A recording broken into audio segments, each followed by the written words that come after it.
ഇന്ന് ഓഫീസ് ലീവായിരുന്നു. അലാമില്ലാത്ത ഒരു ദിവസം. ജസ്റ്റ് ഒരു സ്ലോ മോർണിംഗ്. പൊങ്കലായതുകൊണ്ട് ഒരു ഡിഫറെൻറ്റ് ഫീലായിരുന്നു പുറത്ത്. ഇന്ന് മാട്ടുപൊങ്കലായിരുന്നു. നമ്മുടെ ഓഫീസിലെ ഒരു ഫ്രണ്ട് അവളുടെ വീട്ടിലേക്ക് ഇൻവൈറ്റ് ചെയ്തിട്ടുണ്ടായിരുന്നു. ആക്ച്വലി ഈ ദിവസം വരുന്നതിന് മുമ്പ് തന്നെ ഫ്രണ്ട് ഒരു സിമ്പിൾ ക്വസ്റ്റ്യൻ ചോദിച്ചിരുന്നു. വെജ് ആണോ നോൺ വെജ് ആണോ? അധികം ചിന്തിക്കേണ്ടി വന്നില്ല. Of course non veg. അങ്ങനെ ഫ്രണ്ടിൻ്റെ വീട്ടിൽ പോയി. അവിടെ എത്തി അപ്പോൾ തന്നെ മനസ്സിൽ പറഞ്ഞു, ഈ ക്വസ്റ്റ്യൻ വെറുതെ അല്ല. അപ്പോൾ തന്നെ നമ്മൾ കാര്യത്തിലേക്ക് കടന്നു. ഫുഡടി. പിന്നെ കുറേ സംസാരിച്ച് സമയം പോയതറിഞ്ഞില്ല. അവിടെ അവർ നമുക്ക് വേണ്ടി മലയാളം മൂവിയൊക്കെ വെച്ച് തന്നു. അങ്ങനെ വയറും മനസ്സും നിറഞ്ഞു. പിന്നെ അവരോട് ബായ് പറഞ്ഞ് തിരിച്ചു പോയി.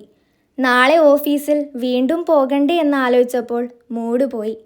നാളെ നാളെ നാളെ ഇன்றே ഇன்றே ഇഴക്കാതെ ഇன்றേ ഇഴക്കാതെ ഇன்றേ ഇഴക്കാതെ എന്നാണല്ലോ.